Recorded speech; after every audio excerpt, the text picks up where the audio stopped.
मैं डिप्रेशन में रहता हूँ हमेशा, अभी मैं डिप्रेशन में हूँ.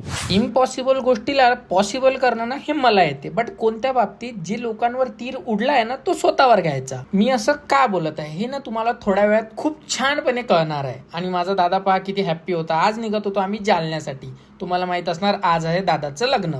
तर त्याच्या आधीनं गाडीची पूजा करणं हे गरजेचं असते. तर यासाठी नवरदेवाच्या गाडीची पूजा चालू होती आणि त्याच्या सोबत जो गाडी चालवणार आहे त्याचं पण अक्षवण केल्या जाते. हे आमच्या इथं केल्या जाते. आता बाकीचं माहित नाही मला. दादाची गाडी चालवणारा दुसरा तिसरा कोणी नाही, आमचा बाळा शेठ होता. आता बाळा शेठ कोण?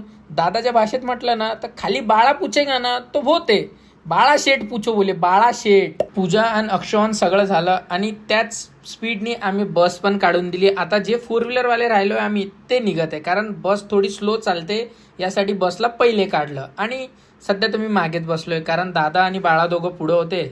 तर म्हटलं आता नवरदेवाला कुठे मागे बसवायचं, म्हणून मी निवांत बसलो होतो मागे. माझ्या कॅल्क्युलेशनच्या हिशोबाने ना आम्ही 12-1 वाजतापर्यंत जालन्यात पोहोचून जाऊ, कारण मनमाडने जालन्याचा डिस्टन्स हा 200 किलोमीटर आहे. तेवढ्यात आम्हाला लागली होती भूक, यासाठी ना एक ब्रेक पण घेऊन घेतला. आणि इथून आता जालना काहीतरी 140-45 आहे आणि सगळा समृद्धीवरच आहे, म्हणून काही वेळ लागणारच नाही. फुल गाडी उडवत न्यायची. आणि दादा पहा नाश्ता वगैरे करून परत गाडी उडवत निघालो आम्ही समृद्धीला लागायला. आता इथून आम्हाला जास्तीत जास्त 2 तासच्या वरती लागणार नाहीये. आणि इथे पहा येऊन चालू होते मस्त्या की भाई मलाही व्लॉगमध्ये घे, मला व्लॉगमध्ये घे. म्हटलं टेन्शन नका घेऊ भाई, सगळ्यांना घेतो. आणि जो सीन माझ्यासोबत झाला ना तो इथेच झाला भाई. उडता तीर घेतला मी इथे. आणि तो कोणता आणि किती घाण की ना दादाला मिठाई खाऊ घातली आणि दादानी मला दिली. मला माहीतच नाही त्या मिठाईमध्ये होता खूप सारा मीठ, म्हणजे एवढा की भाई माझं तोंड आंबट चिंबट झाला पूर्ण. आणि यार पूर्ण कपडे पण खराब झाले. आता जाऊ दे, आता कायच म्हणू शकतो. पण मी भाई हा लग्न आयुष्यभर लक्षात ठेवील.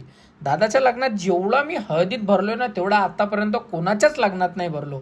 याच कारणाने ना लोकेशनवर आल्यानंतर मला इच्छा झाली होती आंघोळ करायची, कारण पूर्ण केसात तो सिलेंडरचा पिवळा कलर भरलेला होता. म्हणून मस्तपैकी आंघोळ करून निघालेलो आहे आता मी बाहेर. कपडे घातले म्हणा.